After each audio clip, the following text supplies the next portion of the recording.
Welcome back to Skywatchers Radio, right here on the Dark Matter Radio Network and PSN Radio.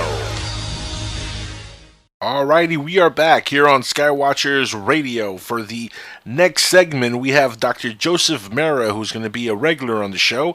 He is going to be joining us periodically to talk about ufology, exopolitics, and just about everything that he does when he is out skywatching.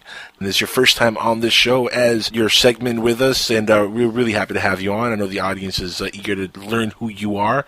So why don't you give us a brief backstory just so we can all kind of get to know you and what you're going to talk about with us here once a month. Okay. Well, boy, brief you say, huh? Yes. Okay. No pressure. Okay. No pressure. Well, okay, we got you for half an hour. Give us 5-minute overview and synopsis of you. No pressure. That's what I'm just thinking to myself. Okay, in 5 minutes, let me do this. Okay. So I was born and raised a Catholic. I'm currently 41 years of age, and why that's relevant is because, from childhood up until early adulthood, I always questioned that Catholicism, and to me it was like kind of putting things in a box, and you're not allowed to look outside your religion, and I've always questioned my own religion and things like, if you're in the wrong religion, you're going to go to hell. And I'm like, wait a minute. So if there's somebody born on the other side of the planet and they're in a different religion, they're going to go to hell just by virtue of being, not born into Catholicism. So things like that never made sense to me. Different authority, different, laws and things like that. So, I've always questioned the life we live here on this planet. And as I continued my education from high school into an associate degree for an RN, then a bachelor's degree, then a master's as a nurse practitioner, then a doctorate degree as a DNP. While I was doing that, I was also researching other modalities such as hypnotherapy and Reiki energy. And I explored things such as the ghostly realm and the ET realm, and traveling, different parts of the United States and down into Mexico and to check out the Mayan civilization. I checked out the Isetti Ranch there in Washington. They were making claims that they were seeing UFOs there, and no matter who went or almost any time, you could almost call upon them, they'd be there. So I wanted to research this. I went to Phoenix to see if I could capture the Phoenix lights, with my camcorder, and I did. So once you have these experiences, it totally changes your paradigm of reality. And, I'm trained as a scientist. I went through all this education and I believe in the scientific method, but it doesn't account for some of these things that are not exactly explainable. At least we don't have scientific tools to explain them. So, sometimes you have to think outside the box and you go do your own research. So that's where I'm at today. So just to be brief, that's who I am, and that's where I'm at. That makes sense. Now, let me ask you, do you think that it's a coincidence that you've had so many paranormal experiences, including ufology-related experiences? Do you think that they're all kind of interconnected? Because I think everything is interconnected with each other. No, I agree with you. I think everything is connected. Everything is, from the highest level of my awareness right now, where I've come all these years, everything is energetic. So everything is connected. Now, do you think, and this is an interesting question that I ask a lot of people that I interview in the world of ufology. In fact, I think I might have asked you this in the past, but not on this show. So let's answer it here. Do you think that aliens and demons are one and the same? Oh boy, this comes down to individual belief, really. So okay. This is a really hard question to answer within just a couple minutes. So let me do my best here. Okay. The way I look at it is thought becomes reality. So each individual person's their belief system is what is a reflection of what's around them intermediately. And so if you wholeheartedly believe in demons and that's what you're putting out as energetically, as I was saying earlier, what you put out is what you bring back to yourself. So if you believe it, then that's what it becomes to you personally. So, again, this would take a long time to explain, but that, for a short answer, that's my best answer. It almost sounds like you're describing that we're living in a suggestive, holographic universe that we can manipulate with what we suggest. Almost like we have the power of suggestion, and we could create our own universe around whatever we think is That's true. what it is, and we can manifest whatever it is. For example, if we are heavily into UFOs, they're going to come out as aliens. But if we're more into ghostly activity, we're going to see ghosts. I think it comes in various dimensions. So, like, is that what we're saying? Well, I think it goes like this. Whenever I started on my path, and everybody has their own spiritual path, I really believe we're spiritual beings living out a human experience. But you have to have little doses of these things. And so I was born and raised in a Catholic family. So I was accepting of the angelic realm. And so as I explored that realm, in the ghostly realm, the next step after the ghostly realm would be the angelics. And then the next step above that would be the ETs. And so as you accept these things, as you grow in your awareness and you're accepting them, now all of a sudden it becomes a reality, or a true reality for you. You're like, oh, okay, I can accept this. I'm not afraid of it. Fear really brings you down a vibration, and it prevents you from experiencing your highest potential in a given lifetime. Well, the reason I asked that, Dr. Marra, is because if they're interconnected, right, if they're the same phenomenon, just interpreted differently by different individuals. You said the different realms. You're talking about the next realm, ETs. Wouldn't ETs, in a sense, be in the same realm as us, just on different planets? Ooh, good question. Because if we're talking about a different realm, now we're not really talking about ETs as extraterrestrials. We might be talking about more interdimensional beings. That'll be a different realm. ETs, I would say, is more like like on Mars, there could be ETs. Well, you know okay, so yeah, in our own galaxy. This is where it comes down to the dimensions. And so in a 3D dimension, that's a thick, dense world that we all live in right now. And those that have a belief that I just go about my day-to-day life, and I go to work, and if I can't see it, then I don't believe it. That's like a 3D. 4D is a belief in these higher beings, such as ETs. And so I'm just trying to give subtle examples of the belief system that goes with the rules of each individual dimension. So as you get into these, like, say, a higher dimensional awareness, say fifth dimension and above, it is all unconditional love. There is no judgment, there's no fear, there's no doubt. It's just love of everything and everybody. And so there's no good or bad. There's no polarity like there is here in this dimension. Dr. Marra, question. So the way you're describing the dimensions, then, it is different from, like, say, Einstein's theory of what dimensions were, where the fourth dimension is really space and time itself. That being a dimension, it's a different form of viewing the dimensions. In other words, yes, that's our current understanding in science. With the you add time, and that becomes our fourth dimension. But there's a lot that we don't know in this universe. It is so big, it is so vast, and we're just now scratching the surface of what else is out there. And when you're in fear, and when you're, this goes back to other belief systems like Darwinism, creationism, and the religions, and the Big Bang Theory. So depending on which one of those you believe, that's all separateness. If everybody was on the same page, this wouldn't be such a hard thing to get. You know what I'm saying? And it's funny. It's funny you say that, because Lloyd Pye, who passed away recently, great guy. I had him on the show in 2009, and got to pick his brain a little bit about what he believed. And of course, his thought was that he didn't believe in evolution per se. He didn't believe in religion per se. He believed in the happy medium, where we were kind of helped along by an extraterrestrial race that came down and kind of pushed our evolution forward. But in the end of the day, there's still an evolution that takes place in the very beginning. Now, the Big Bang at this point, I think, that singularity that happened, I think that science is almost at the point where it's accepted, I think, universally by all scientists, that there was some sort of a Big Bang. But what was there before the Big Bang, I think, is the big question. Was it all just darkness? Nobody seems to be able to answer that question, I think. Our physical brains right now can only take in so much and can understand so much.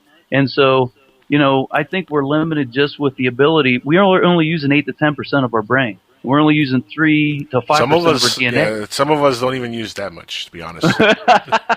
You're probably right. And so I'm not saying that we're not smart enough to understand some of these concepts, but it really stretches the imagination. And if you're not open to some of these ideas, some people are going to be like, "Oh, this is all BS." Well, you're stuck in 3D then. You need to be open-minded enough to see the possibilities, and as you open up to it, you start to have experiences. And this goes back to the dimension. So you were asking me about the variations in dimensions and to define them. So what I've learned that through my research and is like, say when I go to the ESETI Ranch, it sits on the planet in a natural higher vibratory frequency. So when you're in that realm. Wait, hold on. I got to ask a question here. What do you mean in an already natural vibratory? Okay. So the Earth vibrates at a particular hertz, and there's ley lines that go across within the Earth. And at various points where they intersect in different places where these mountains are, say like Mount Adams, they're right next to ESETI, it naturally has a higher vibration than, say, where I was from in Pennsylvania. So I knew as soon as I stepped off the plane and I drove up her, I could feel it in my body. I was euphoric. My vibrations were high. I didn't know what it meant to me at the time, but I could just feel it. Okay, let me ask you a quick question. I'm sorry for interrupting, but I understand that it's a personal feeling, and I'm not trying to debunk or anything, but you're saying you felt the vibrational difference. Is there any scientific equipment that actually can measure, quantify, can be calibrated to actually measure the variations? I mean, I know there's ways to measure the ley lines. Was okay. Yes. I just want to hear more about that. Okay. Well, this is not my scientific field, but yes, there is. There are other people that have done that work. If you look into Michael Tellinger's work, he's doing this work with in South Africa, where these ancient structures are, and they have these particular shapes that they used in this particular stone that they used, and they do have meters that they go inside these things and they resonate at a particular frequency. And that's what we're unlocking the keys of the ancients right now with all this new evidence that's coming out. But let me just get back to this point. Sorry, I sidetracked you. No. It's hard for me to get back because this energy's streaming through me, this information.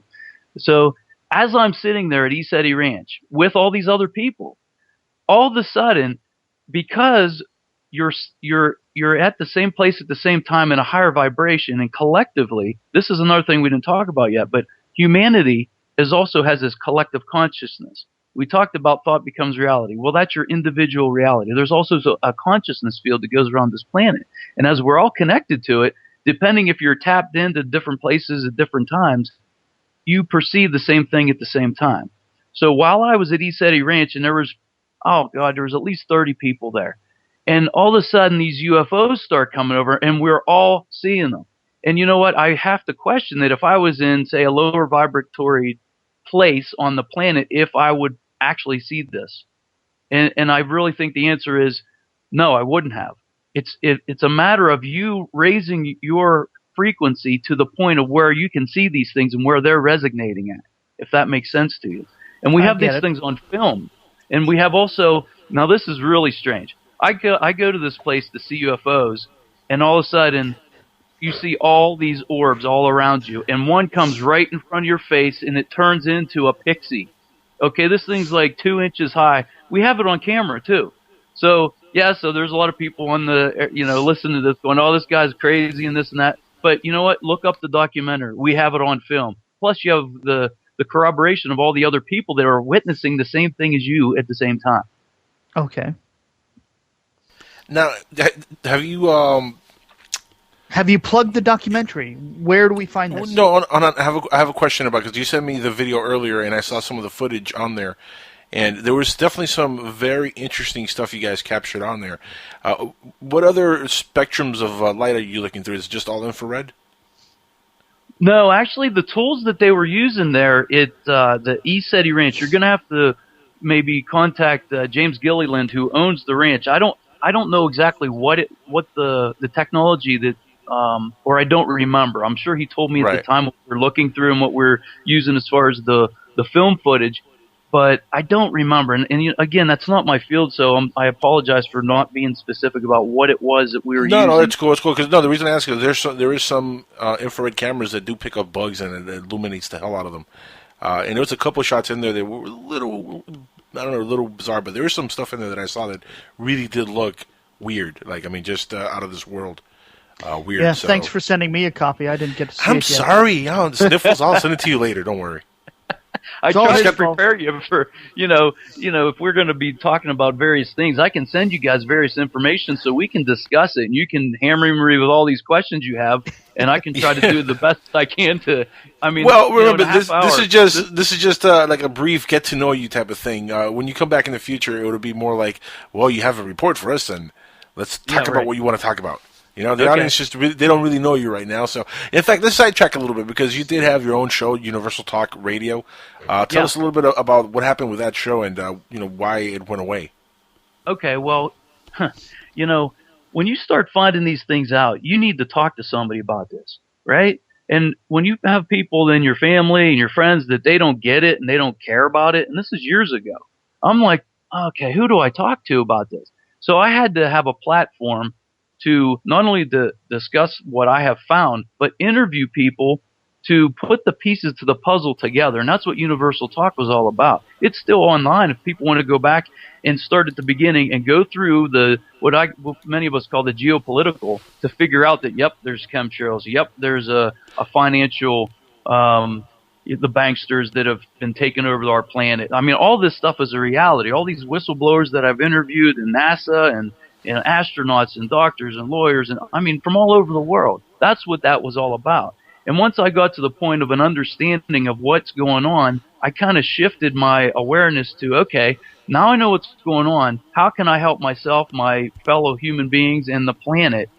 Because we're destroying this planet and ourselves while we're on it. So, I guess I had to get away from everything, and I had 3 urgent care centers. I had a nice home and all the goodies, the toys, the snowmobiles and the 4-wheelers and all these things. And I basically one day said, that's it. I just don't want to do this anymore. So I sold everything I had, and I moved from Pennsylvania to New Mexico.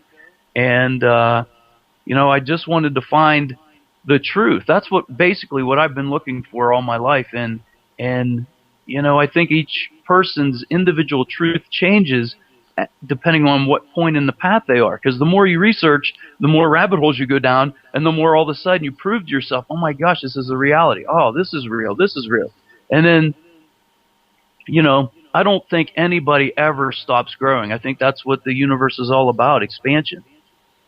I have to agree 100% on just about everything you said, except I've had kind of like an opposite reaction to a couple of things. As I've done a lot of these radio shows and I've done my research, I've had the unfortunate, the unfortunate tasks to realize that a lot of it is bogey and a lot of it is a little hokey, and there's a lot of hoaxing going on in the world of ufology and paranormal.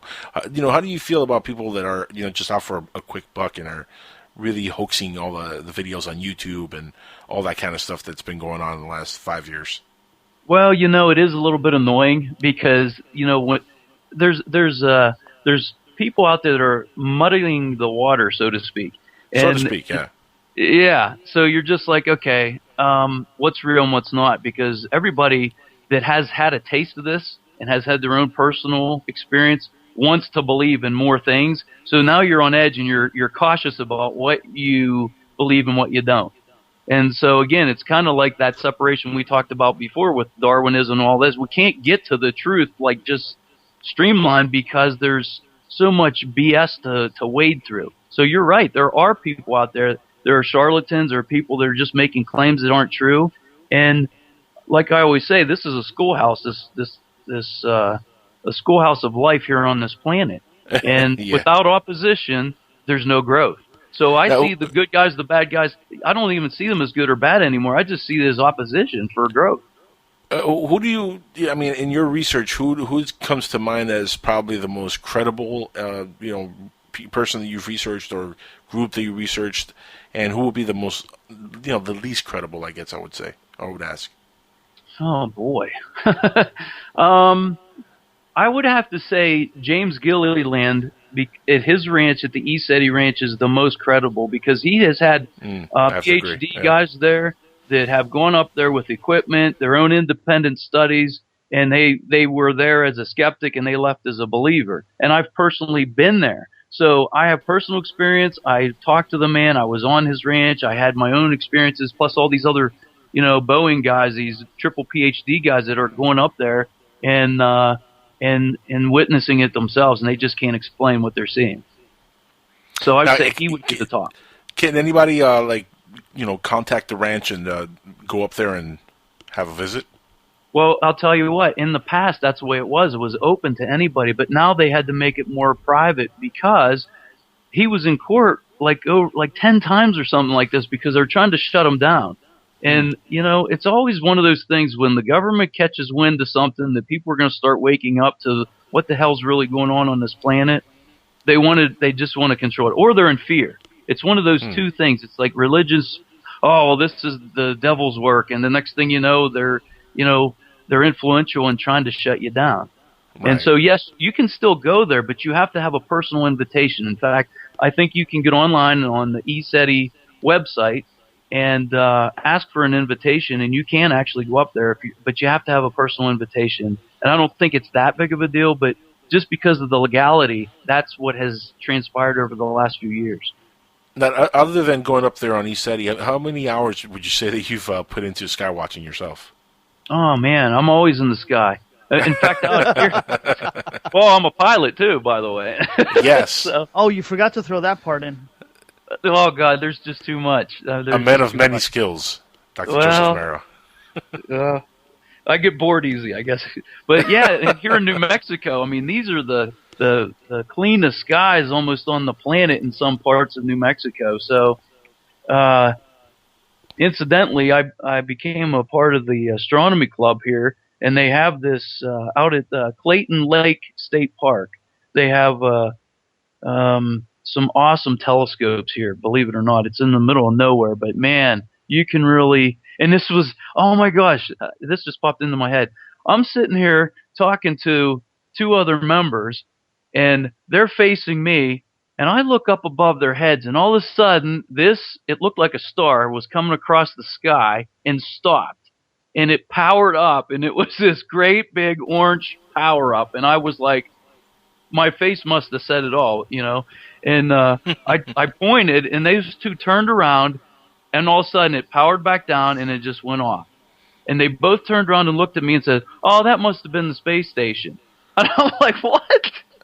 I mean, and then the woman was like, "Hey, if it wasn't the space station, I don't know that the space station stops, first of all. No. And then if it wasn't that far away from us, is another thing. It was like, wait a minute, this isn't like way out there. This is, oh my God, it was so close.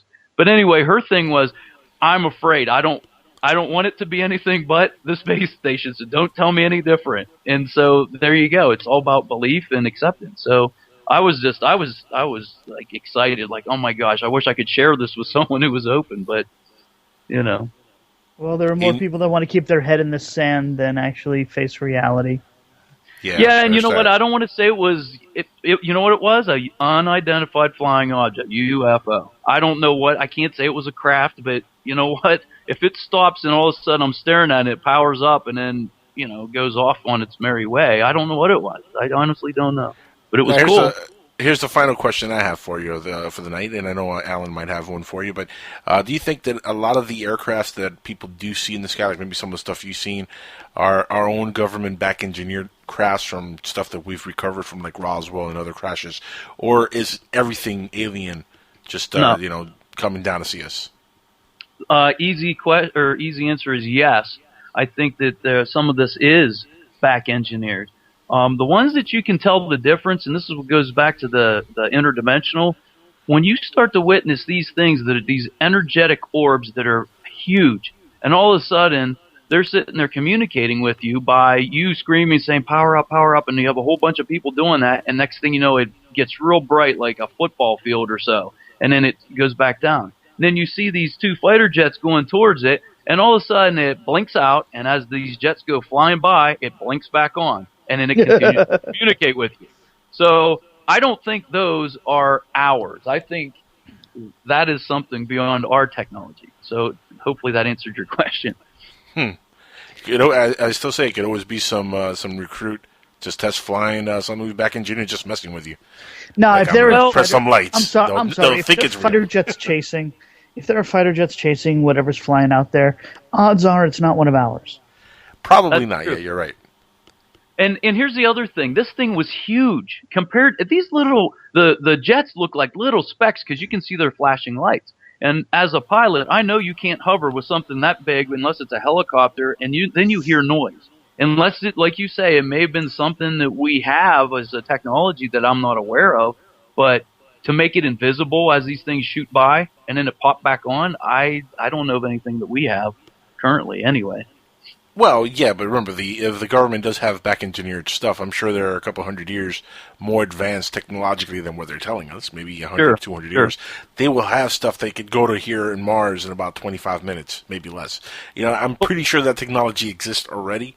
It's just them telling us about it. That's a different story. Because if they start telling us that they got those kind of ships, then at that point it's like, okay, well, I guess crash really did happen at Roswell, and I guess that, UFOs, aliens, all that stuff is real. So they can't really tell us about that sort of technology. They kind of got to slowly push along the evolution of technology because technologically, technology advancements is an evolution in itself, and it just keeps evolving every year we get more and more. But we get better equipment every year. Every computers get better, get faster. Technology evolves, and they have to push it along slowly, just so that people don't say, "Well, I guess it was true the whole time. They were lying about the aliens." Yeah, but let me. Can you imagine going from the shuttle to the craft that can go from here to Mars in 20 minutes? I mean, that right. Well, here's the biggest secret. Here's the biggest secret. If they find out that we are being visited, okay? How did they get here?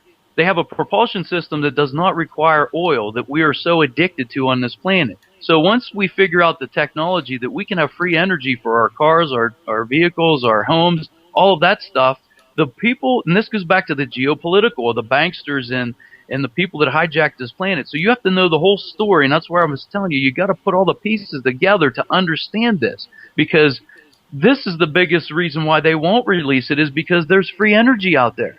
Well, wait a minute. We already know about free energy. It's called the sun. Just to get more free than that, it's all over the place. See, this is the main issue I have with the whole free energy argument about aliens. The sun is more free than anything the aliens have, and we're just not putting it to use because we're kind of lazy and stupid. We would still want to rely on old things like gasoline, which is just making us a lot of money. I don't think we're honestly lazy and stupid. I think some of that technology that harnesses the sun's power and other elements that are out there is more being suppressed by governments and people. But I'm talking about us, the people, are lazy and stupid to put more of a focal point on this subject. Okay. I mean, if your everyday American actually, or everyday person around the world actually said, you know what, I'm going to write my congressman, I'm going to write my president, I'm going to write, and they got flooded with letters, emails, all kinds of things on change.org, where people demanding this stuff, demanding that technology, solar technology, gets used more, because we do have the technology solar-wise to already implement it on a larger scale. We're just not doing it because we're making more money with gasoline.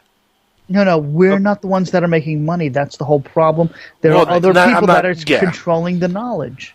Right, correct. Yeah. And here's the other thing. They're making the money. Stupid. Hold on. We're not stupid through our own fault. We're only stupid and blind to what's available to us because we aren't shown the other possibilities. So you can't really call humanity as a whole stupid over the whole situation. Well, they do celebrate Halloween. And that's the reason behind it originally. That's a pretty stupid holiday. But anyway, we're out of time here for this segment. Joseph, thank you so much for being here on Skywatchers Radio. We got Paul Dale Roberts waiting in the wings to join us in a couple minutes here. And you're going to be back with us once a month. So we're going to stop right there and give everybody a tease for the next time we're on the air. And we're going to continue and pick up right here where we left off. Once again, thank you, my friend, for being on the show with us tonight. Thank you, guys. It was really fun. Thank you. It was really fun. Enjoy the night, and if you skywatch and see Santa, I want a photo. You might just get one out here in New Mexico, I'll tell you. There you go. Everybody, it is 12 a.m. Eastern right now on my time, so happy holidays, and a Merry Christmas to all. We'll be right back on Skywatchers Radio.